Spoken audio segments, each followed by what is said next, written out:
Welcome to the Customer Success Playbook podcast that's all about elevating your customer success game.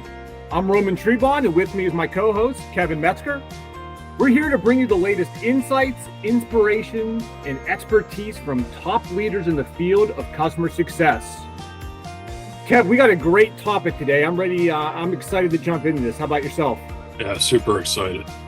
So the topic today, Kev, is we're going to talk about maturing an organization to the point of choosing and implementing a customer success platform, right? And so a customer success platform, it's a tool to manage and optimize an organization's customer success efforts.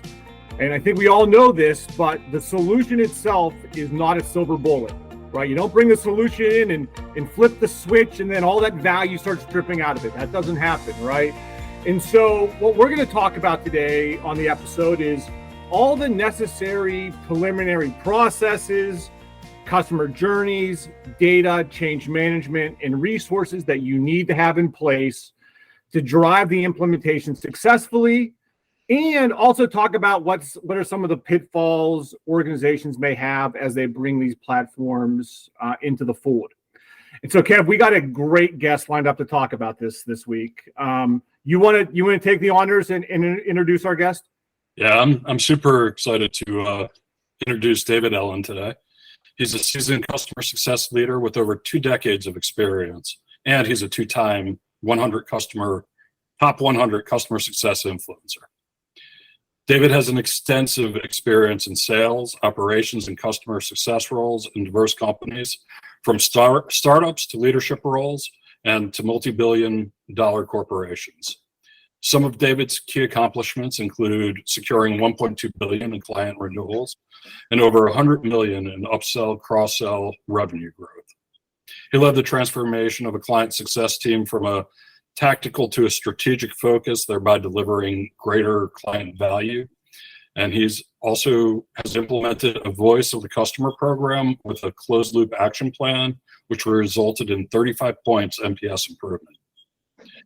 David was VP of Customer Success at Radial and Head of Customer Success at eBay. Most recently, David joined Winning by Design, where he serves as a revenue architect in customer success. His key areas of expertise include strategizing for customer success, designing customer success organizations, and building long-term customer relationships. He also provides essential advice to revenue leaders, emphasizing the importance of customer-centric approach over a sales-centric one, the necessity of measuring improvements, and the significant dividends that can be reaped from incremental enhancements in customer retention and expansion. David, welcome to the show. Thanks, guys. I'm really excited to be here with you guys today. Yeah, thanks, David. This is awesome. I feel like, Kevin, like if we were doing a podcast episode on shooting free throws and we got Steph Curry to join us, I feel like this is what it's like. So this is awesome. So Kev, you want to jump into the topic with David? Sure. So David, let's get right into it and really start with the question: how mature does a customer success organization need to be prior to implementing a CS platform? So I've got a friend in the customer success space that answers every question with 2 words: it depends. And this is a great example of it depends, because it really depends on how you define a mature company, right? You can have a company that's 10 years old, they have 25 CSMs, but if they don't have a defined customer journey with standard motions to drive success, they're really not mature in the customer success space. You could have another company that's only 3 years old and they have 5 CSMs, but they've got a defined customer journey. They understand their motions that they go through. They tend to be much more mature, right? So it really depends. When we talk about maturity, I think we have to talk about maturity in terms of customer journey, understanding the customer and understanding the motions that they're going to follow in order to achieve the desired outcomes that their customers want, as opposed to like financial maturity or age maturity. Sure. And that makes a lot of sense. Now, so what are the steps you would go through to kind of start defining what needs to be in place. I mean, you mentioned the customer journey, you mentioned the sales motions and all that. How would you list out all the things that really need to be in place before you start going through the process of making a platform selection or making even a decision to implement the platform? Yeah, so in my opinion, I think the issue's really more about being prepared to be successful with a platform, right? Making those decisions ahead of time, what your objectives are, what your customer journey looks like, what you're trying to do with a platform, right? There are some platforms that are better at managing churn. There are others that are better at digital engagement, to be able to support a CS organization. Some require an enablement or operations team with specialized skills. Others are more configurable by CSMs.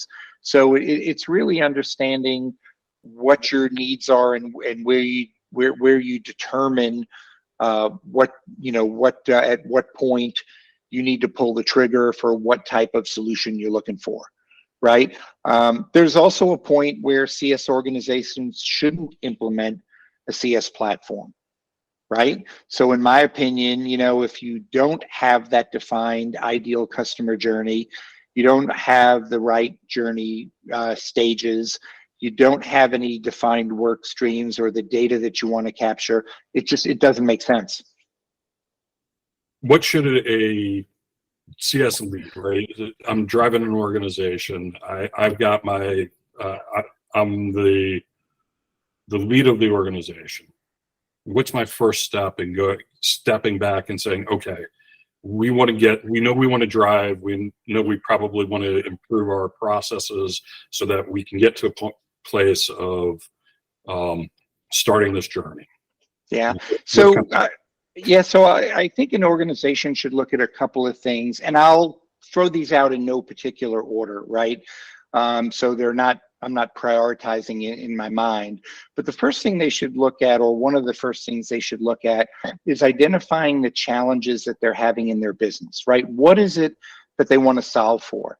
If you don't know what you want to improve, you don't know what you're working towards, you can't have a path to get there, right? Mm-hmm. It could be retention, it could be lack of standardized processes, it could be lack of automation for key processes.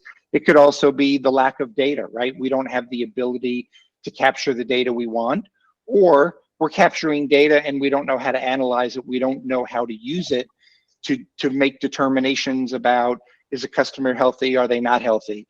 Is there a propensity to renew? Are they not going to renew, right? Once they know the objectives, then they should develop processes that can be standardized to drive successful outcomes for those objectives, right? That includes identifying the data that they want, or how they're going to use it, how they're going to analyze it and report on it. If they do want to implement a CS platform, they should start researching the various platforms and try to identify, which ones best align to the outcomes that they want to achieve, right? As I said, some of them are great for reducing churn, others are great for digital engagement with their customers. And then they want to look at their budget. They want to look at their tech stack to figure out, do the platforms that they're looking for have APIs that fit into their CRM, their data warehouse, maybe their BI tool or their dashboard tool that they might be using if they have one. And then they also have to look at the skill set, right? Do I have the skill set that I need in order to implement this properly? Or if I don't have a sales ops team or a CS ops team or an enablement team, do I need something that out of the box can be just configured by a CSM by toggling switches on and off? Right. Yeah, and that's great, Dave. And so as I think through this, it sounds like there's a lot. Obviously, it sounds like you have to be somewhat mature. And again, I know how you defined it earlier, right? It's not just age, right? But it's like you got to have a lot of these. You got to know your business challenges are. You need to know what your ideal customer journey is. You got to have data in a certain place.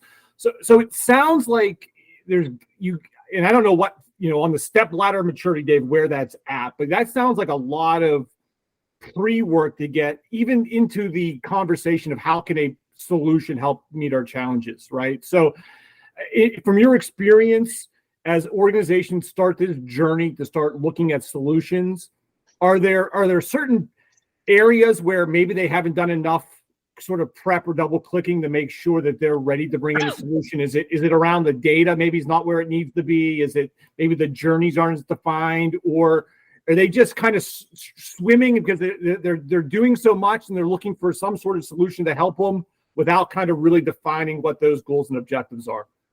Yeah, one of the big misconceptions, and maybe we'll even get into this a little bit later, but one of the misconceptions out there is I'm going to buy a platform that's going to solve all my problems, right?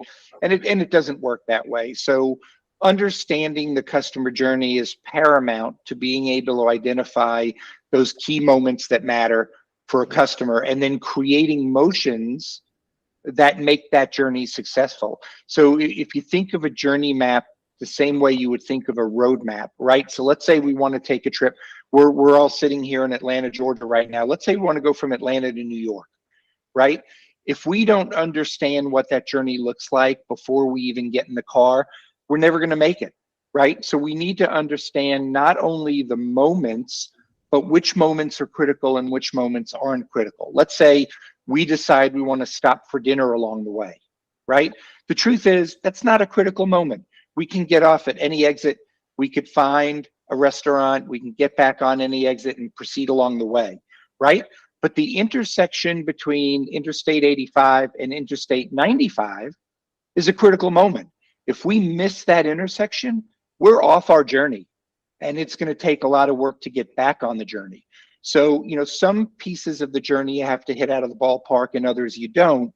And understanding what those are so that a platform can help you support that piece of the journey is really, really important.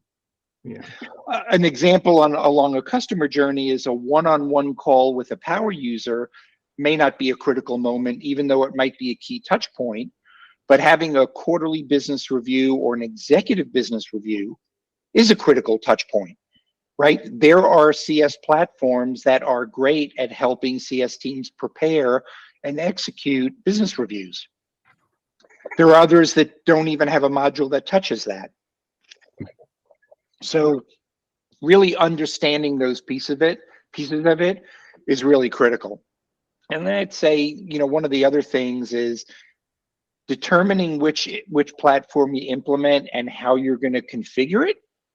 Once you know all that information is also critical. If you think about, you remember back in the days when, and I guess these are still big, but ERPs, enterprise resource planning software, right? Yeah. There was a time back in and I'm dating myself here, I think in the late 1980s, where 72% of all ERP implementations failed. And the reason that they failed is because they weren't configured properly to do what the companies wanted them to do. So it's not just about buying one, it's about implementing it the right way. Yeah. Putting the pieces together so that they match your goals and objectives. Yeah. I heard somebody give an example of this one time. There's a couple of CS platforms out there that are a lot like Lincoln Logs. I don't know if you ever played with Lincoln Logs when you were a kid, but it's a CS platform can be a lot like Lincoln Logs, right? You open the box, you dump them all out.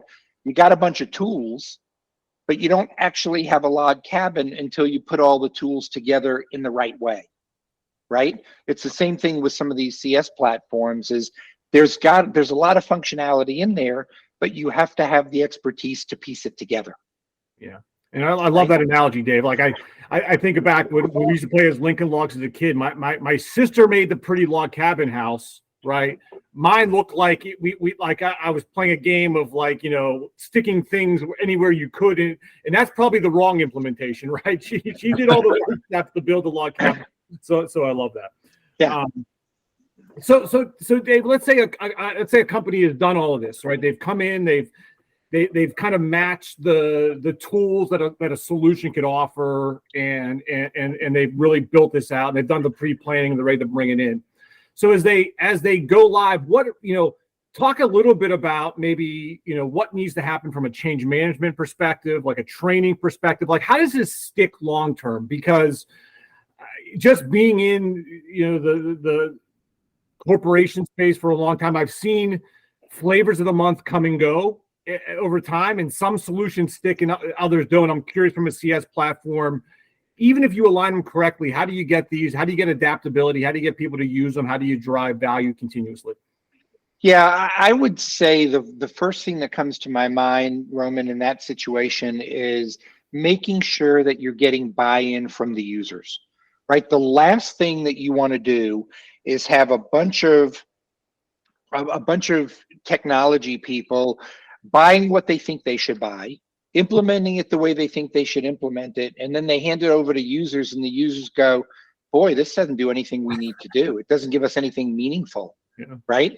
I'll give you a personal example that I had. It's kind of a little bit of an aside, but I joined a company a number of years ago, and I was running the CS organization. It was a very large CS organization. We had 70 or 80 people who were responsible for about $900 million in ACV each year.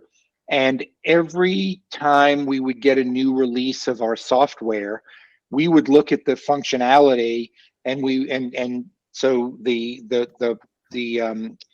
product people would put all these pieces of functionality together, these enhancements. They'd throw them over the wall to us and say, here you go out and sell them. And my team, we would do a debrief on the functionality.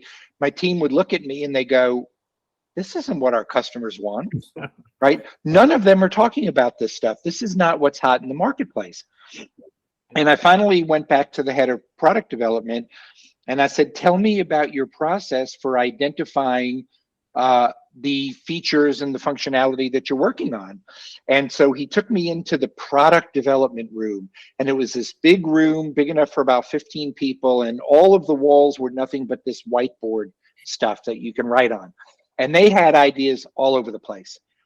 And I brought some of my people into the room and I said, how many of these features are your customers talking about? And they said, basically none. And so I talked to the product development leader about maybe changing the processing. And no, we've been in this a long time. We know better. And so I finally went to our CEO and I said, we're kind of broken here.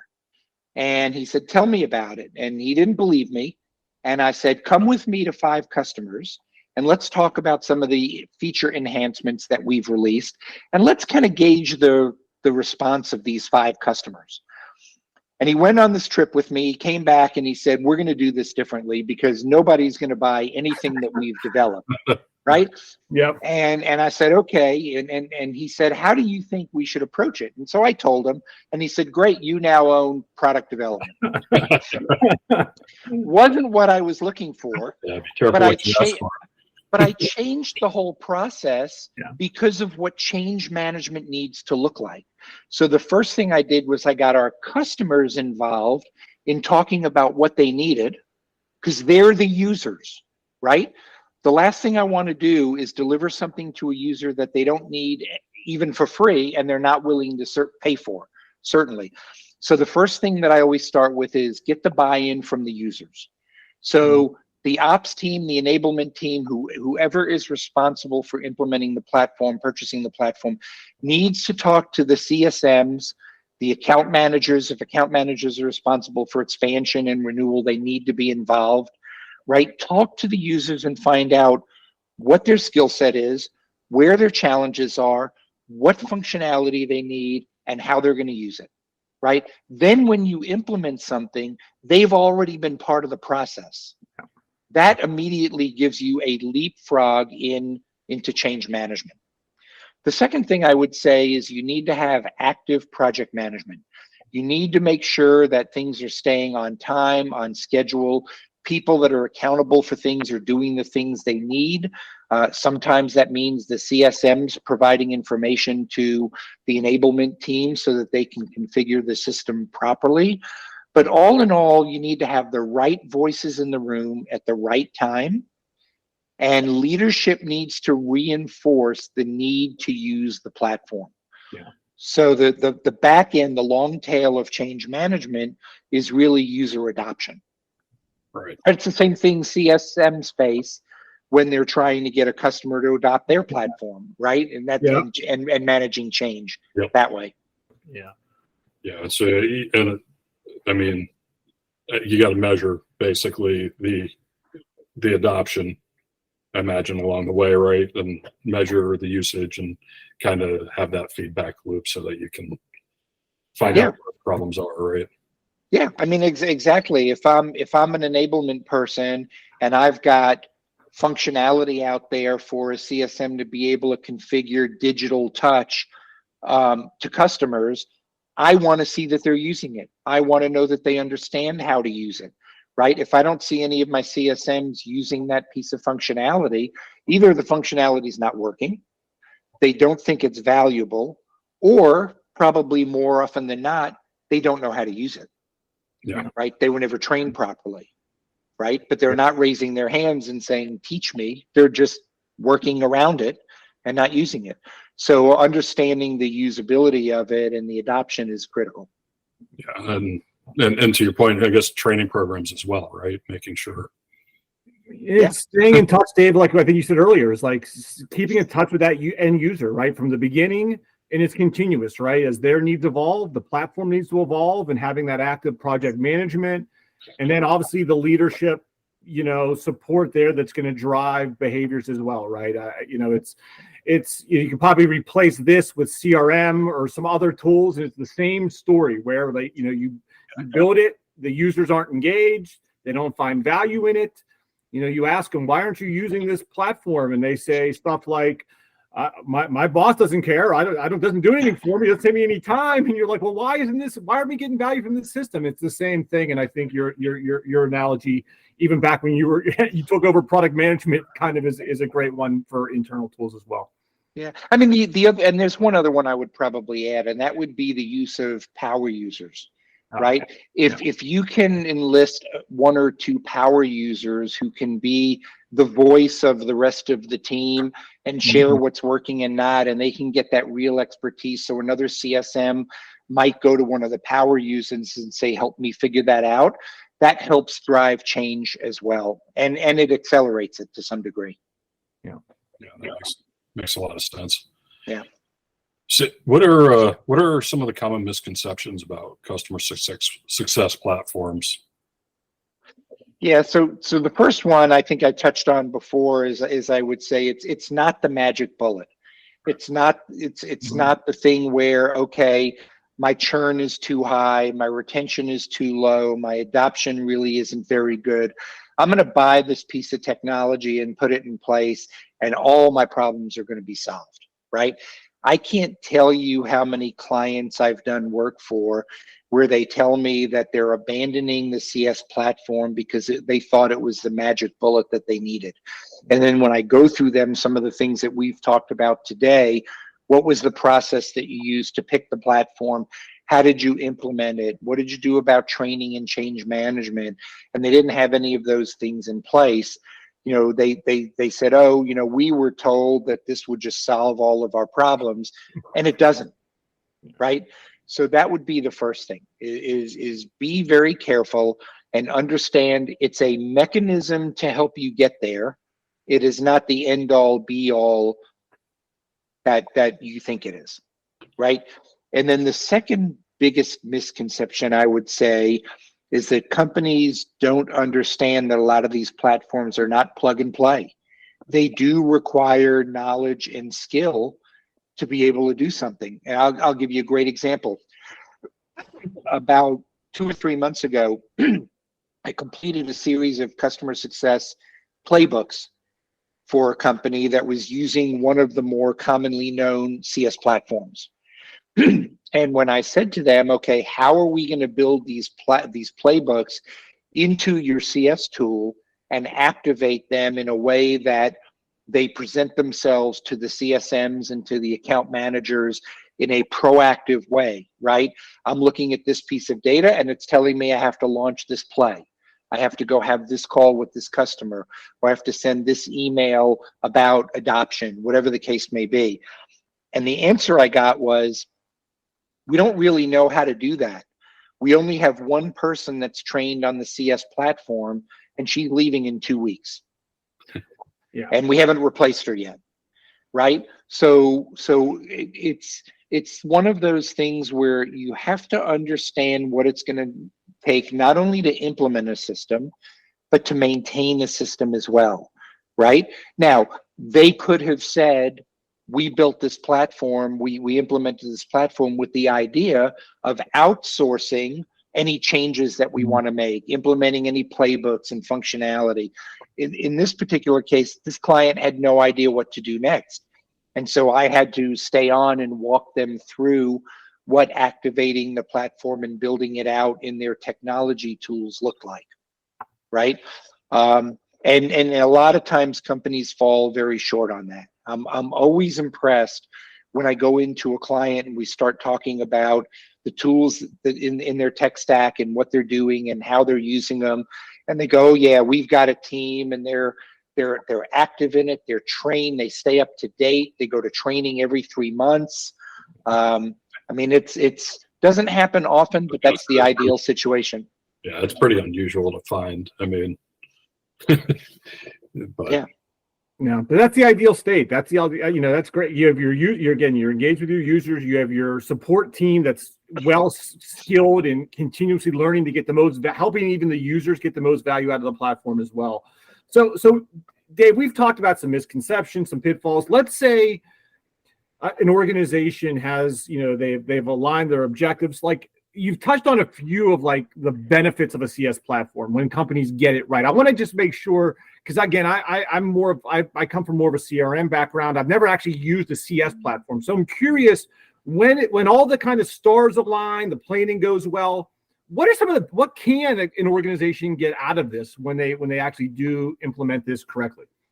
Well, there's so many of them. It gets me excited to think about the benefits of really using a platform properly. I'd say number one, and again, not in any certain order, but just the way they're coming into my head, efficiency, right? You can do so many more tasks more efficiently if you've got the right platform that's leading you through the customer journey, right?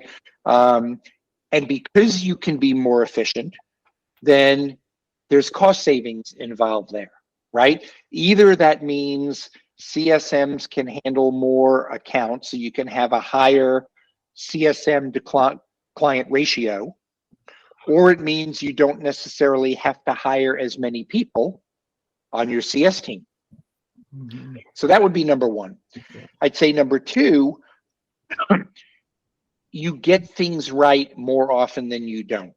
And what I mean by that is having a CS platform and implementing it properly forces you to come up with standardized processes that are repeatable processes from CSM to CSM, right? You figure out the best practice, you implement your system that way, and then everybody's doing it the way the best practice was designed. Mm-hmm. So you tend to get better outcomes with that. If you get better outcomes and you're delivering more of your customers' outcomes to your customer, that translates into higher retention, lower churn, and greater opportunity for expansion, right?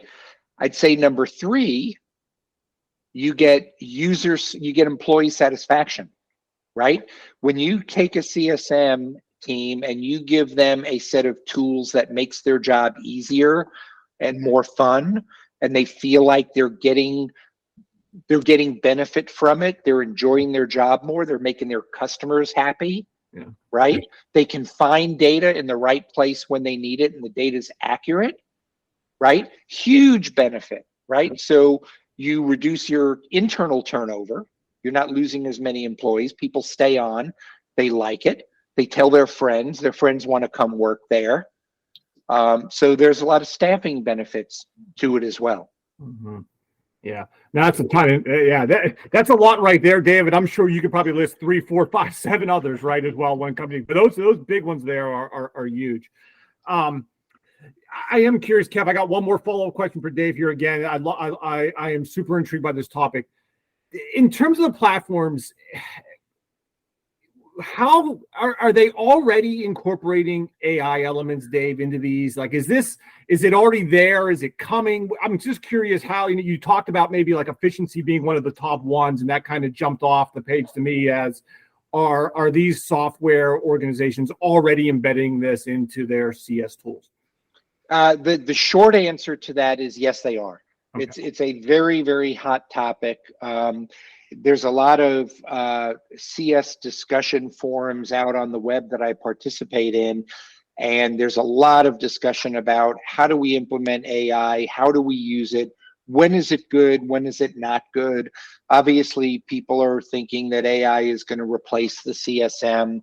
I don't think it's going to replace the CSM. It shouldn't replace the CSM. And I spend a lot of my time talking to CS platform companies. In fact, just last week, I met with the founder of a brand new CS platform. It's not even on the market yet. It's going into alpha testing at the beginning of August. And the platform was solely designed about, hey, how AI can help the CSM do their job better and more efficiently. Oh, wow. So it's not really even a client-facing thing. It's all about, it's a platform to be used by CSMs for CSMs, whereas other platforms are built to be used by CSMs for customer engagement, right? It's a little bit different. They're taking a different spin on it. It's almost operations, CS operations oriented. Yeah, they're trying to use AI to make CS operations more efficient. But in general, the other platforms that are out there are all figuring out, how do I incorporate AI, right? How do I learn from what's already being done? How do I look at customer usage of a platform, right? The company's platform. How do I see how they're using it and predict additional use cases, predict additional expansion opportunities, right? Predict renewal or churn, right? So how do I make it smarter? How do I look at the trend in customer feedback or the trend in support tickets, A lot of right? type stuff. Right, and learn from that and send the CSM a different set of tasks to do based on what I've learned about the way the customer is using the platform, right? So it's not pre-programmed. Whenever anybody does X, they get Y from the CSM. There could be a million paths, and the AI is looking at what's been done, figuring out what that next logical step should be, and then proactively sending that to the CSM and saying, based on what I see here, this is what I think you should be doing next. Yeah, that's exciting. That's neat. Yeah, it's cool stuff. It is. All right. Kev, you got any final questions for Dave before we hit him with the rapid fire questions? I think, Dave, do you want to wrap up any thoughts? Yeah, no, I mean, I think we covered a lot. There's a lot of information out there about CS platforms. There's a lot of articles that have been published comparing one platform to another, where some are strong, where some aren't. So for companies that are looking to get involved in a platform, do some research, get some demos, but narrow down to what you want based on what you're doing first, and just do your homework. Right? It's not that silver bullet. You put the work in, you'll get a great benefit out of a CS platform. I love it. I love it. Awesome, Dave. Well, we got a couple rapid fire questions for you. So we do this with our guests here. We got 5 questions off the cuff, Dave. All right. So we haven't prepped you for these, right? So these are the hard hitters here, right? So, all right, let's start with this. Are you an early bird or a night owl, Dave? Early bird. Early bird. What's one hobby you have outside of work that helps you unwind? I build expert Lego sets. Oh, that's awesome. They're all over my house. Oh, that's cool. That's awesome. I like that one. I got to maybe take a follow-up afterwards to see a picture of one of those ones. I've got lots of pictures of, yeah. Do you have a favorite sport you watch or play? My favorite sport to watch is baseball. I'm a big Braves fan, a season ticket holder, go to a lot of the games. From a playing perspective, when I was younger, it was baseball, because I actually played baseball up until 2 years ago. But right now, playing probably tennis. Okay, nice. One place you'd want to travel that you've never been before? One place that I want to travel that I've never traveled to before. I just got off the phone right before our call about somebody that just came back from 10 days in Portugal. I've been all throughout Europe. I've been to the Baltic states. Russia was on my list, but I've accomplished that. I've been to Russia. I would probably say Portugal. Nice. And maybe before both of those, it was Alaska, but I've now been to Alaska, and that was on my bucket list. So yeah, I would love to travel to some of those, to some of the places in Portugal. Oh, that'd be awesome. Yeah, hopefully you can check that one off the bucket list here soon. All right. You have a book recommendation for our audience? From a CS perspective, yeah, I've probably got several of them right here behind me. I would say for people who are just getting into CS or really trying to build their knowledge, the book Customer Success by Nick Mehta. He's the founder of Gainsight, probably one of the best ones out there. Another one that's good out there is for those of you that are more experienced in the CS world, the Chief Customer Officer Handbook is a great book. It just came out, I think, in April, by Rod Cherkis. Also a really, really good book for those people that are more experienced. Maybe you're a director level, you're a VP, you're trying to get to that next level, right? What does a Chief Customer Officer do that a VP or a director doesn't do? Those would be two I'd throw out there. Thanks, Dave. Those are awesome, and you're off the hot seat now. So you've done an amazing job. And with that, that's a wrap for this episode of the Customer Success Playbook. We hope you found our conversation with Dave insightful. If you enjoyed this episode, please like, subscribe, comment, and share it with your friends and colleagues. Spreading the word about our podcast helps us reach more people like you who are passionate about customer success. Join us again next time as we continue to explore the future of the profession and help you grow. Kev, I was going to give a tease for our next guest, but we have a few lined up, and I'm not sure who's going to come up first. So no tease on this episode, but definitely subscribe and like it so when we put out new content, you'll get notified. And with that, keep learning, keep growing, and take your customer success game to the next level. Keep on playing.